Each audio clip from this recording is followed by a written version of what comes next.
Right, morning everybody. Good morning. Good morning. We're all here, and of course, what day is the election? The 12th of December. Helen's birthday. It's our works party. They've had to give people the afternoon off to prepare not only for the party but also to go and vote. So there's lots of talk at the minute about elections and voting, isn't there? So I thought it might be an idea for us to have a little think about democracy and voting. Is that a fair thing to think about? Because what do we Christadelphians think about voting? Are we going to vote or aren't we going to vote? We don't vote. And sometimes we can just go along with this and think, well, okay, we don't vote. But do we stop and think about why we don't vote? And I thought that's why it'd be interesting today to have a think about the principles of it. And I found it quite interesting looking at some verses on this.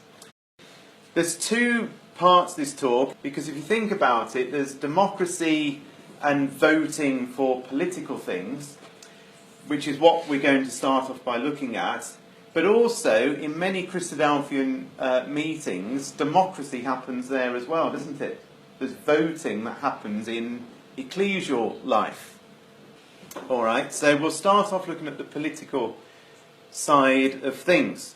So I think the first thing, this is just laying some pretty simple foundations, but the first thing I would say is that God is in control. Would we all think that God's in control? Yep.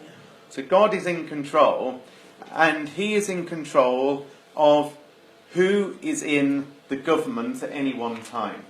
Can anybody think of any verses in the Bible that tell us? Mark's coming in. God appoints to whom He will, even the basest of men. Brilliant. That's almost a direct quotation from a modern translation. The Mark Silburn translation. No, it's pretty much bang on. Here is one. This is Daniel 4 verse 17. The Most High, God, rules in the kingdoms of men and gives it to whom He will, and gives it to the basest of men. What does that make you think of when it says the basest of men? Like the most worldly. Simplest, unpleasant, worldly, self-seeking. What He hasn't said is, I'm going to give it to the most righteous of men, does He? So God puts in power people that we might look at and think, why on earth is that person in power? But the question is, why would God put somebody in power that's the basest of men? Why would He do that? Why wouldn't He put in the most righteous of people? Yeah, because He wants, it's part of His plan, surely. Because it's part of His plan. And I think that's probably a good answer to that one, because God has got a plan and purpose with planet Earth.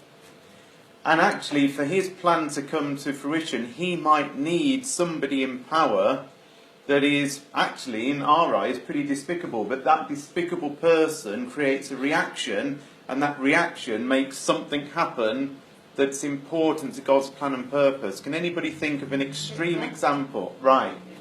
Hitler.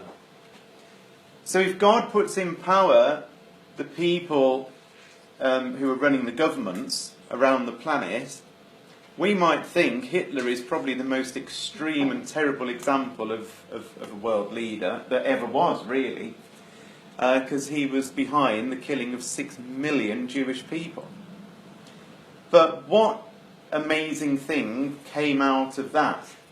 The return of the Jews to the land. The return of the Jews to the land. And the setting up of the State of Israel. The setting up of the State of Israel, which was all prophesied as being needed to be in place before Jesus Christ returned. So there's lots of prophecies about the Jews returning to the land. Now, you might say, well, couldn't God have got the Jews back to the land without Hitler? Couldn't it have all happened without some terrible despot in power? Well, maybe, but this is where we have to trust in God. He knows. And it's not making what Hitler did right, and it's not making what he did anyway excusable, but actually God knew at this point that these things needed to take place, and He can use wicked and evil people to bring about His plan and purpose. A bit like, what in the Old Testament does it make you think of? He was almost a Hitler-type person, way back. Pharaoh. So if you remember, that Pharaoh had got a hard heart, and God sort of used the hardness of his heart and his stubbornness to say, right, because you're being so stubborn, I'm going to display to you my power and effectively bring my people out of Egypt.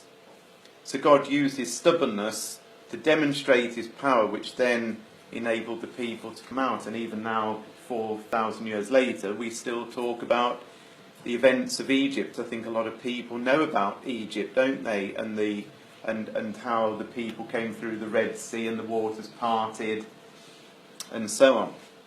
So God uses, potentially some pretty wicked people in power to bring about his will. There's another verse in the New Testament that says similar sort of thing. So this is in Romans chapter 13, verse 1. Everyone must submit to governing authorities, for all authority comes from God, and those in positions of authority have been placed there by God. So that's pretty clear, isn't it? God is putting people in authority. But what does that mean we've got to do, does it say? Submit to them. Now, there might be occasions where we might not submit to them. There could be rare occasions where we think, no, that's gone a step too far. Yes, so Daniel was being forced to pray, and Shadrach, Meshach and Abednego were forced to bow down, weren't they, in front of that golden image, and they said, no, that's a step too far. In other words, supposing the government of this country said, right, Christadelphians, you've now got to, sign allegiance to the Queen, or you've got to bow down and worship this thing that isn't God, we might say, well, no, that's a step too far, we can't do that. Supposing the government said, you have got to go to war and kill potentially other people, we might say, well, that's a step too far, because we're told that we shouldn't go and use the sword against other people at this time. So there could be occasions where we actually don't obey the authorities, and the Bible does cover that off, by the way, but 99% of the time we're left to our own devices, so we can obey the authorities. I think Jesus said to obey the authorities, didn't he, in terms of money? Do you remember what he said about money? Give to Caesar what Caesar's, give to God what is God's. So yeah, if the government say you've got to pay your poll tax, do you remember the poll tax riots? Mark and Lisa aren't old enough to remember poll tax riots. But people went berserk over, do you remember them? People went crazy because I don't want to pay my poll tax. But should we be on the streets protesting because we're told to pay a tax? No. Another interesting verse, Psalm 33 verse 10, says, the Lord brings the counsel of the nations to nothing. He frustrates the plans of the peoples. The counsel of the Lord stands forever, the plans of his heart to all generations. So the Lord brings the counsel of the nations to nothing. So these nations all make their plans, and we want to do X and we want to do Y, but God frustrates those plans. Hitler wanted to take over the whole of Europe, didn't he? But God frustrated his plans. He ended up with nothing. David Cameron said, right, we'll have a referendum on coming out of Europe. By the way, we want to stay in Europe. That's how you should vote. And were his plans frustrated? They were, weren't they? It's not what he wanted. And within days or a day after the vote, he's out of power. And in comes Theresa May, who says, this is what we want to do. And then she's out of power. Now Boris Johnson's in power, and we see God saying, it's my will that's going to be done. So the thing is, in this election that's coming up, I think these are the runners and the riders. Some are a long way behind, to be fair. So I think that's Joe Swinson, Liberal Democrat, Jeremy Corbyn, Labour, Boris Johnson, Conservative, and Nigel Farage, the Brexit Party. Say we were going to vote, say forget about the Bible, let's just decide to vote. Joe Swinson is one of the heads of the Humanist Society who says there is no God. And she, utter complete atheist, so there is no God. You've got Corbyn, who's being hauled over the coals for his party being anti-Semitic. And it's incredible what's been in the newspapers today about the anti-Semitism in the Labour Party. Hundreds and hundreds of terrible things being said about the Jews, of which apparently he's done nothing about. Boris Johnson, you know, he's had affairs all over the place. He doesn't even know which children he even might have, and he says that himself. And then you've got Nigel Farage, who's running the Brexit Party. And you actually might say, perhaps, well, if I was going to vote for any of those, maybe it's Nigel Farage, because he's the one who's trying to take Britain out of Europe, and therefore God, maybe it implies in the Bible that Britain will come out of Europe, so maybe I should vote for Nigel Farage. The only problem there is he's got no chances. He's got like 2% support. So you think, well, where do I vote? Well, who do I vote for? Is it Johnson? Is it Corbyn? Is it Swift? I mean, what do you do? And what's the other problem with this if we were going to try and vote? We've already covered it really. What's the problem with us trying? We could be going against who God wants to put there. Exactly. We might think, oh, well, that person's going to do a good job, and God might think, well, actually, I want him there because I want him to do a bad job. Isn't that such a good point? We would vote probably on what's good for us. We might even try and vote on what we think is good for God. But actually God says, you've all got it wrong because I want this person. And I want this person because, well, we don't know why. Because we can't try and guess the whole plan and purpose of God, can we? It's like Trump though, isn't he? Yeah. What good did he do? He took his, what they call, to Jerusalem and made that the head. Yeah, the embassy, yeah. The embassy. Yeah. And other people have followed suit. So Exactly.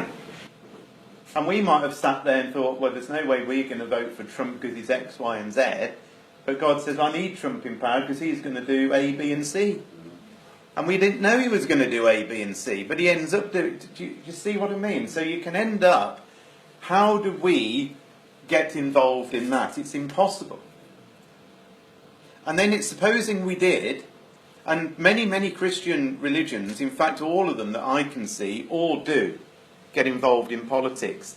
Well then, you're going to have this table over here say, well, we're voting this. And this table over here says, well, we're voting this way. And that table there says, and suddenly politics is inside the meeting. And the very same division that we see happening outside in the world is suddenly happening inside the meeting. And there's no need for it because God is in control. But there's more than that. This is a really interesting verse, right, in relation to voting. Because in Hebrews 11 it talks about Abraham. And it says Abraham sojourned, we'll look at some of these interesting words in a minute. It says Abraham sojourned in the land of promise, as in a strange country, dwelling in tabernacles with Isaac and Jacob, the heirs of him of the same promise. These all died in faith, not having received the promises, but having seen them afar off, and were persuaded of them, and embraced them, and confessed that they were strangers and pilgrims on the earth. Now, believe it or not, buried in these few verses here are some really key principles in terms of our position in the United Kingdom right now, and our position in relation to voting. So let's just have a think about this for a minute. So we got Abraham who's living, think, how long ago? Let's say 4,000 years ago, give or take. He lived 4,000 years ago. And he's sojourning in the land of promise. So the land of promise, what's that talking about? Israel. At the time, of course, when Abraham lived in the land of promise, it wasn't called Israel. What was it called? Do you remember? Canaan. So Abraham was taken out of what we call modern-day Iraq, and God said, I want you to go and live into a land that I'm going to give you. So Abraham gets up, and he wanders all the way over, many hundreds of miles. Took him a long time. And eventually gets to this thing called the land of promise, which was Canaan at the time, but later on, after Abraham's time, became known as Israel.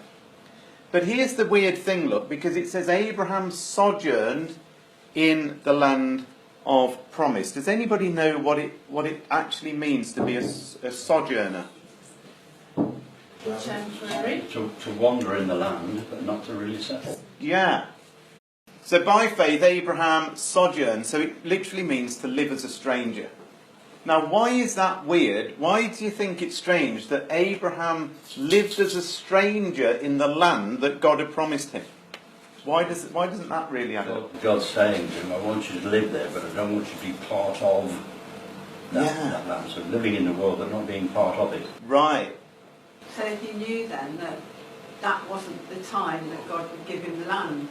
This is the thing. So Abraham's living in the very land that God says, I'm going to give you, but it isn't the right time for Abraham to say, this is my land. Abraham's got to wait, and so he didn't walk around saying, hey everybody, this is my land.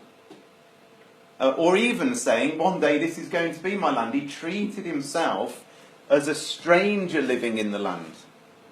Alright, so that's quite interesting. The other thing it says here, is that he lived as a stranger in the land of promise, as in a strange country. And that word strange country in the original literally means as if it belongs to somebody else. Does that mean then that he wouldn't be involved in politics or this? So this is the thing. So we'll get on to that in a minute, but, he's basically saying, this country that I'm living in, first of all, I'm a stranger in it, even though God's promised it to me, and I'm living in it as if it belongs to somebody else. So I'm living in a land, but I'm treating it as if it belongs to somebody else, not to me, even though it will be mine one day in the future. Now the other amazing thing is that these people, so Abraham and all these people of faith in Hebrews 11, it says that they confessed, so they told people that they were strangers and pilgrims on earth. Now we sing about pilgrims, don't we? It's something like to be a pilgrim in our hymn book, isn't it? To be a pilgrim. You know that? So we sing that we're a pilgrim, we're told that we're a pilgrim, but who can tell me what it means to be a pilgrim? What does pilgrim mean? Traveller. So follower of Christ, a traveller. Yeah, we think now of pilgrims going on a journey to a shrine, don't we? People say that pilgrims have gone to Mecca, or they've gone to see Mary, the shrine of Mary. So we think of it as people going on a journey. Really, the word pilgrim has got something to do with journey, but it's more along the lines of this. If you look it up in Strong's Concordance, it says a resident foreigner. So it's somebody that's left their original country and is going on a sort of a journey and is living somewhere as a foreigner. So I'm living in I don't know, the United Kingdom. I'm not a citizen of the United Kingdom, but I'm living in the United Kingdom. I'm a resident foreigner, therefore.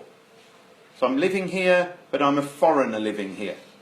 So Abraham treated himself as a resident foreigner, which also ties back living as a stranger, doesn't it? And actually, this country that I'm living in doesn't belong to me. So in other words, he didn't see himself as a citizen, he saw himself as a resident foreigner. Are you happy with this? So he's living in the actual land that God's promised him, but I'm a stranger, the land doesn't belong to me right now, and therefore I am a resident foreigner. I'm living here, but I'm a foreigner. Now, amazingly, you can type in some of these words into Google and see that they crop up right now in relation to whether you can vote or not in this country. So, for instance, if you put in resident foreigner, it actually comes up from a Wikipedia point of view as a very similar sounding thing, which is a foreign national. So a foreign national is somebody that, let me read it to you. A foreign national is any person who is not a national of the country in which they're residing or temporarily sojourning. That's interesting, isn't it? Sojourning is exactly the same word that was used in Hebrews about Abraham saying, I'm a sojourner. So, and a foreign national or a resident foreigner is somebody that's living in a country, but it's almost like they're sojourning, they're almost passing through. So they don't become a citizen of that country, they remain a citizen of another country, but they just happen to live here for some time. But on a temporary sort of basis, they're sojourning, they're sort of travelling through. Now here's the amazing thing, because here's what it says about the right of these people to vote. In most countries, suffrage, which is that's the right to vote, what it says there, in most countries, suffrage, the right to vote, is generally limited to citizens of the country. There is a couple of countries in the world that allow non-residents or those who are resident foreigners to vote, but it's about 3 or 4 out of 180 countries in the world. So almost all of them say, if you're going to vote in our elections, you need to be a what? Not a resident, a citizen. It isn't the residency, it's the citizenship. Which is why people who don't live in this country, if they're still a citizen, they might be expats and living in Spain or somewhere, can they vote? They've still got the right to vote because they're still a citizen of it. But could they vote in the Spanish elections? No, they couldn't because they're resident foreigners. They're living in Spain as a foreigner. They're still citizens of this country.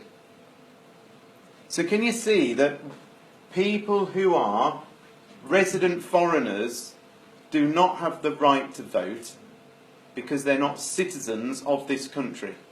I think my son-in-law is from Bangladesh. I think he can vote because Bangladesh was part of the Commonwealth. Here's the thing, it will cover that right now.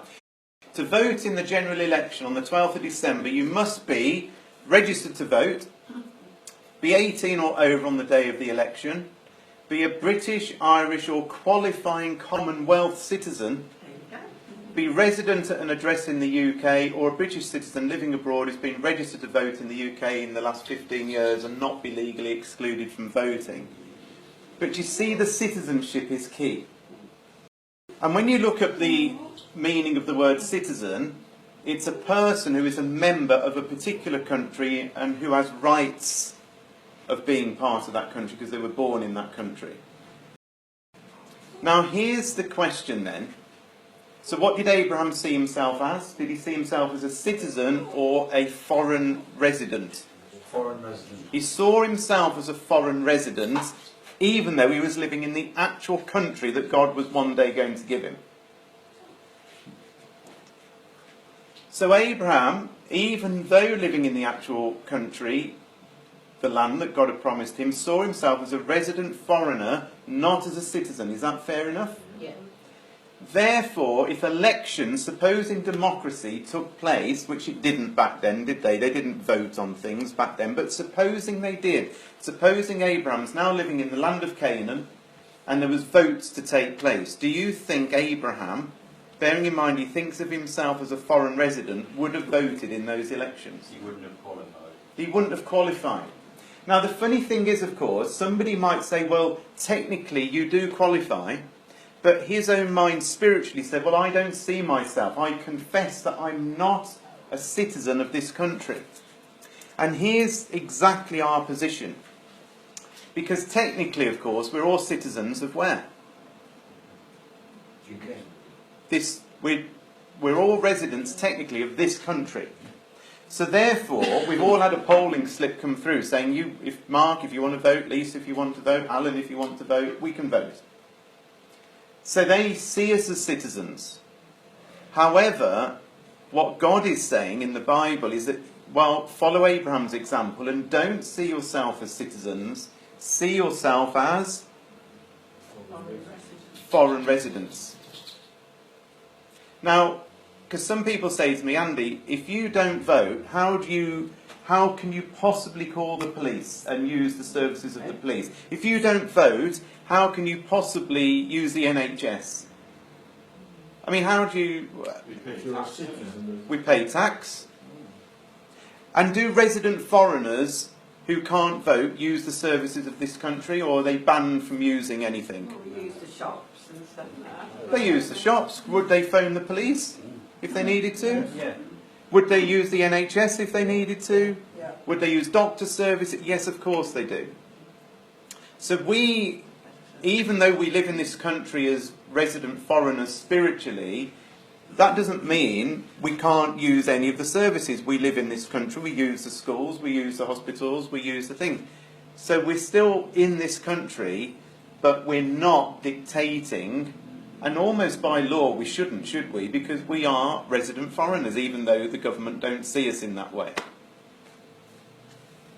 Are you happy with this?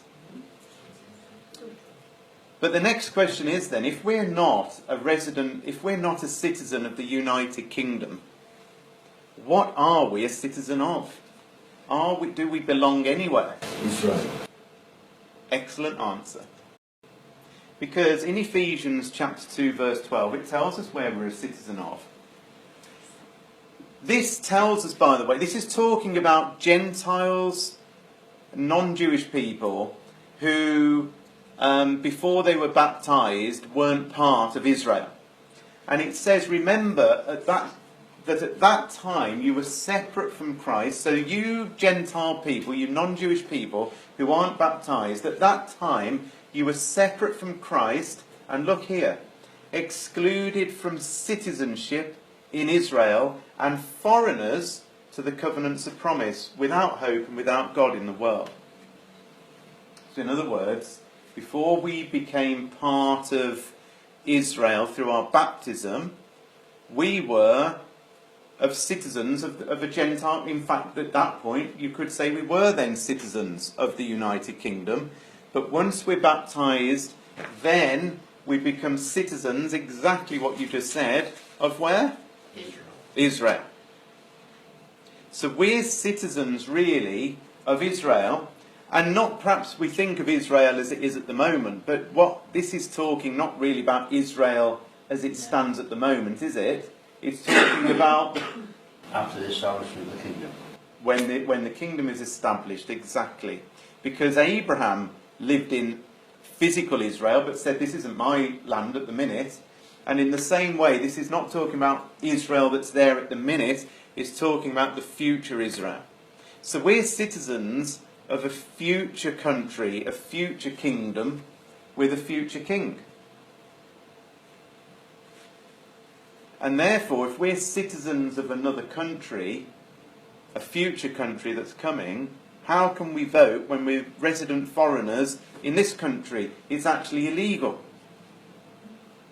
If the government understood what I was saying right now, they should say to all Christadelphians, by the way, you can't vote because you're resident foreigners. But of course they wouldn't see it like that, because this is really spiritual stuff that we're talking about here, isn't it? But isn't that amazing? We're citizens of Israel. The other time that citizenship crops up is in Philippians 3 verse 20, where it says, but our citizenship is in heaven, and we eagerly await a Saviour from there, the Lord Jesus Christ. So why do you think it says that our citizenship is in Israel, but at the same time it says it's in heaven? Because Israel's here and heaven's there. How can it be that our citizenship is there and here? Because when the kingdom comes, it will be here on earth. Exactly. Because we pray, don't we? Thy kingdom come, thy will be done on earth as it is in heaven. So it isn't saying that our citizenship means that we're going to fly off into heaven in the future. This is just saying that our citizenship is godly. Our citizenship at the moment is all about where God is and Christ is. But eventually, as it says there, we eagerly await a Saviour from heaven, the Lord Jesus Christ. And when he gets back, what's he going to do? Establish the kingdom that we're going to be citizens of. So here's a little summary of our position. We're pilgrims, which means we're resident foreigners right now of Britain. And if we can think of ourselves as resident foreigners, which is what a pilgrim is, then that helps us understand the voting situation. Technically, we are citizens of this country. So we could say to Boris Johnson and his government, I can vote, and he would say, yes, of course you can, because you're citizens of this country. But it's understanding that's a technicality. Spiritually, we're not. We're resident foreigners. Which is what it says there, look. Spiritually, we're not citizens of Britain, we're citizens of the coming kingdom of God. So until that kingdom comes, we're exactly like Abraham. A stranger, a pilgrim, we're in a land that is not ours, even though one day it will be ours. Because the whole world is going to come under the rulership of Jesus, isn't it? So we're living in a land that actually is going to be ours. The United Kingdom will be part of the kingdom of Christ. So until then, as resident foreigners, we don't have the right to vote. And therefore, which comes back to this point that we said at the beginning, we allow God to decide who's in control and set the laws of which we will then obey. Which gets us out of the whole pickle as to who is going to vote, who to vote for. Which, as we said at the beginning, is nigh on impossible anyway. And do you think God needs this, the 20,000 votes of Christadelphians to make any difference to what he wants anyway? Of course he doesn't. He doesn't. But amazingly, perhaps in marginal seats, if Christadelphians decided to vote, maybe we could swing things one way or another. Because some of them are really close. Yeah. And there is some talk among some Christadelphians, especially youngsters at the minute, that say, oh, maybe we could influence the election, we could make this happen and this happen. But that isn't acting as a resident foreigner, it's not acting as a pilgrim, and it's trying to determine what we think God wants as a solution. And you're on pretty dicey ground in all those areas. Happy with all that? Any questions on that bit? Do you want to have a look at democracy in the meeting? All right. So, well, we know what democracy is. Effectively, it's ruled by the people, and it's the people deciding who's in power through voting, isn't it? So that's what really we mean by democracy. In a democracy, a government is chosen by voting in an election. So, okay, there's people put forward and we vote for people. And in every meeting I've ever belonged to as a Christadelphian, I've belonged to 1, 2, 3, 4, 5 meetings in my time. Everyone, apart from here, has voted for people to be in positions of authority. Every one of them. But there's a few little principles here about voting that's worth thinking about. When we vote, it's majority rule, isn't it? It's basically saying the majority's got the right answer. That's basically what it is, isn't it? So if it's 52% say this way and 48% say this way, well, the 52% have it, therefore the 52% are right. But do you think the majority is always right? No. It quite often isn't always right, is it? I was trying to think of times in the Bible where voting actually happened, and there really isn't many times. And the very few times that I've seen almost like a vote happen, the majority in every case is wrong. Which is interesting, isn't it? Here's one of the times. Do you remember the 12 spies who went into the land? And they all came back, didn't they? And there was a bit of a vote, right, who do you think we can go into the land? And who thinks we can and who thinks we can't? And the majority, 10 out of the 12, said no chance. I know God said we can take the land, but there's no chance we can take the land. There's people there that are giants. And we were like grasshoppers in their sight. There's no chance. And 10 people voted that way. And only 2 people who were? Caleb and Yes. Joshua. Yes, said we can. So on that vote, the people listened to this and they said, well, the 10 must be right. We'll go with the 10. The majority wins. And God said, fine, because you backed the majority, you're now not one single one of you is going to end up in that coming promised land. Not one of you. Every last one of you, because you didn't believe in me, and in the minority, every last one of you will die in the wilderness. And every last one of them did die in the wilderness. Not one went through, apart from 2 people. 2 out of millions made it into the promised land. And that was Joshua and Caleb. There's another example here in Judges where God says to Gideon, okay, we've got this big army and you've got 22,000 people, but you've got too many. I don't want a huge number to defeat the army that's in front of you, the Midian army.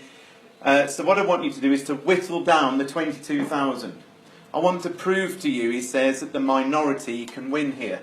There's still too many men.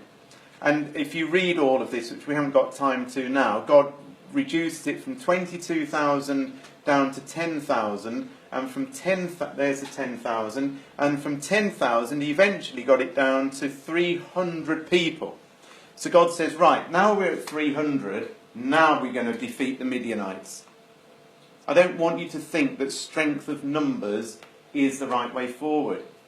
And I've also had a number of emails recently from Christadelphians saying to me, sign this petition.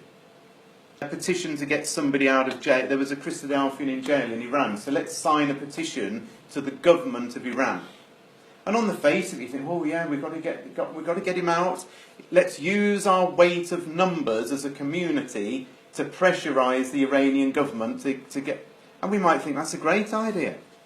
But is it a great idea? Has God ever used weight of numbers to bring about what he wants? And the answer is never. Ever. And this is a prime example of him saying, forget about your weight of numbers. Trust in me. And pray to me.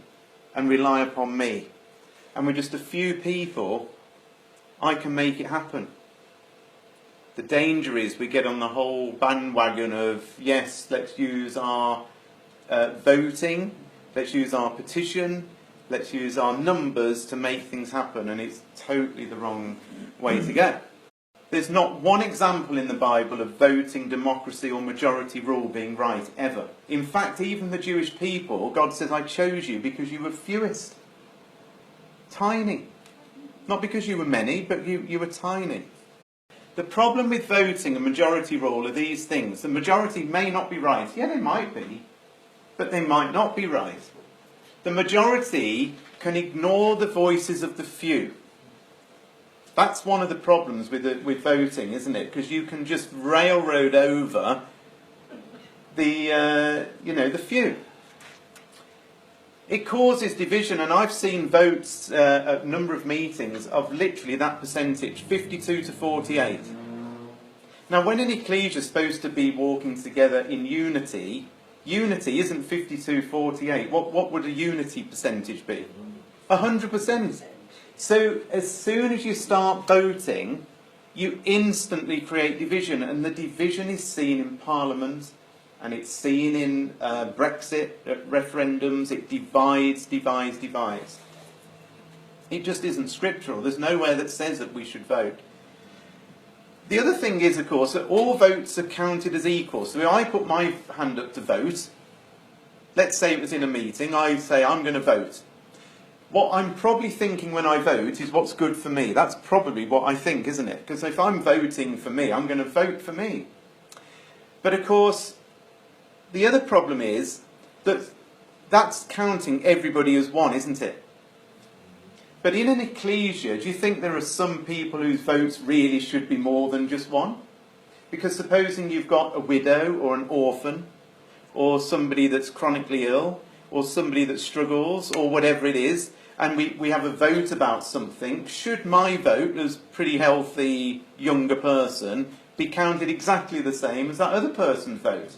In this country we say, oh, everybody's vote's exactly the same. But in the Bible it says you should prioritise certain people, because it says true Christianity is looking after who?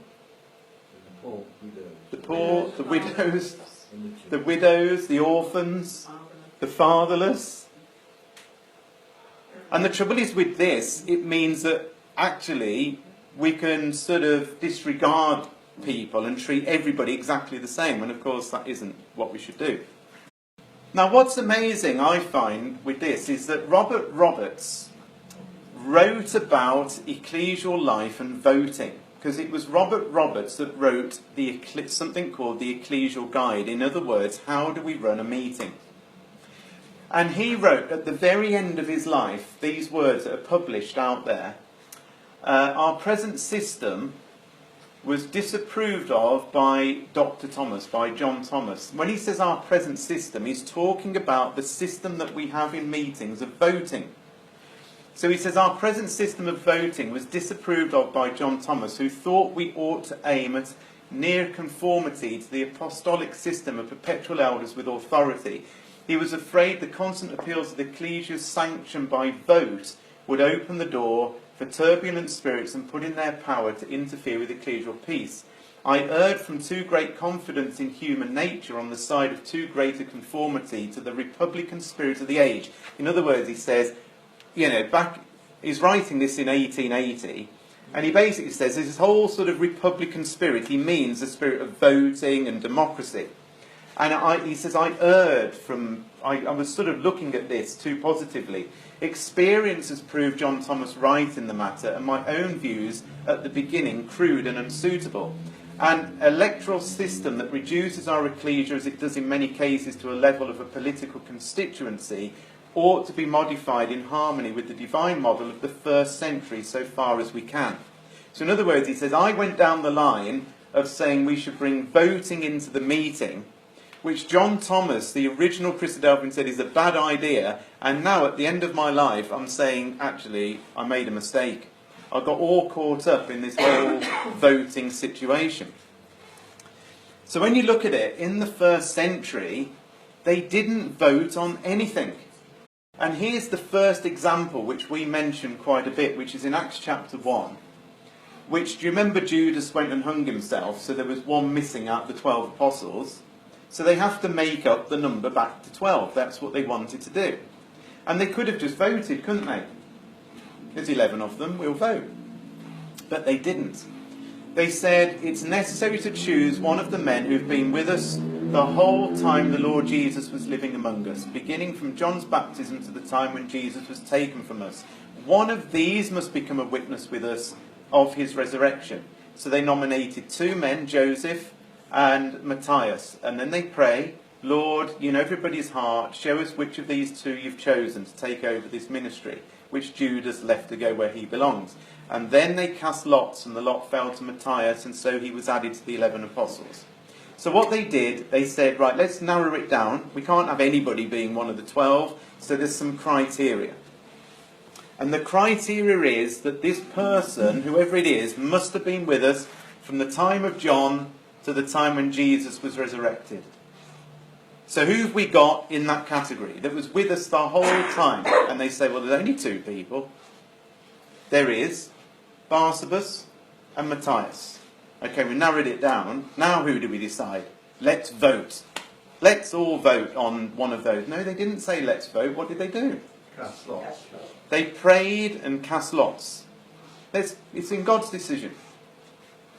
So the key points that we get from this are, they set some criteria, they determine a number that they need. They didn't say let's have 13 or 6, they said let's have 12 still.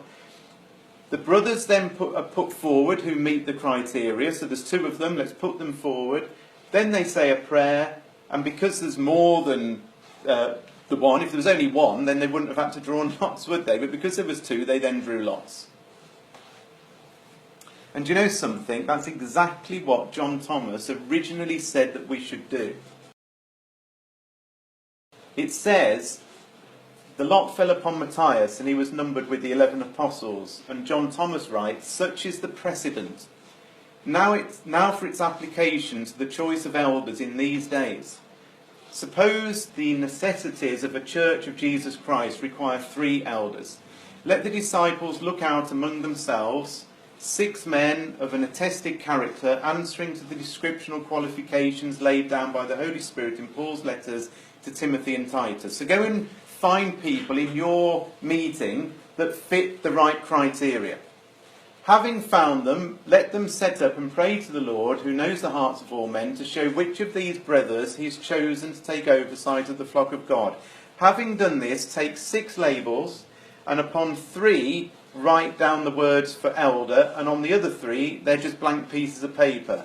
The whole then should be put into a receiver, a bag, and well shaken. Then let each brother draw forth a lot, and the 3 who've got the words elder written on the bit of paper should be appointed, and the other 3 fall back into the congregation, not at all depreciated in the estimation of their brethren. Is that what we do? That's exactly what we do, isn't it? And you know what? Supposing we did vote for elders in this meeting, each of us have got to think, who is better than the other one, haven't we? And the 2 or 3 that aren't elected are going to say to themselves, well, I wonder what I'm doing wrong. Why didn't I get that vote? I mean, something's missed. I want to put myself forward, I'm meeting the criteria, and yet people haven't ticked my name. Do you see how that instantly causes a horrible feeling? Whereas this way causes no horrible feeling and allows God to look after us, and God, to, if he wants to determine who's going to be doing it. And so that's why in our Ecclesial guide it says exactly how we do it. And that's exactly how it does work, and it removes all the pain.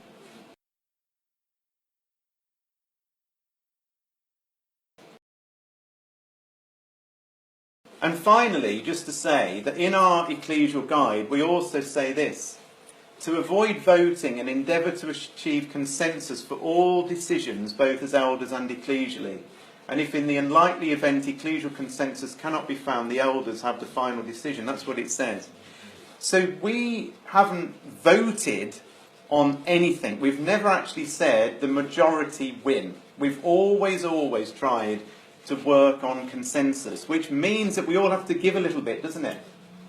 Because to achieve consensus isn't straightforward. It takes more time to achieve a consensus. A consensus is everybody is willing to work towards a solution that's best for everyone, not just what's best for you, and it's being flexible and willing to give up something to reach an agreement. Trouble is, when you have a majority vote, you think, oh, I've got a majority, we can get the vote through, and therefore other people can easily be railroaded over, and I've seen that happen many, many times. When you've got to reach a consensus, you've got to keep working through different scenarios, testing it, taking straw polls to see how people feel, work to try to get an agreement where everybody is given something in. It might not be what you wanted. Often with a consensus, everybody's had to give a little bit into it to make it work. Here's the process for actually reaching a consensus. First of all, inclusion. Everybody has to be involved in the process. Every single person's involved. The second thing is everybody's expected to contribute their opinion. The smallest, tiniest voice to the biggest, largest voice. Everybody participates.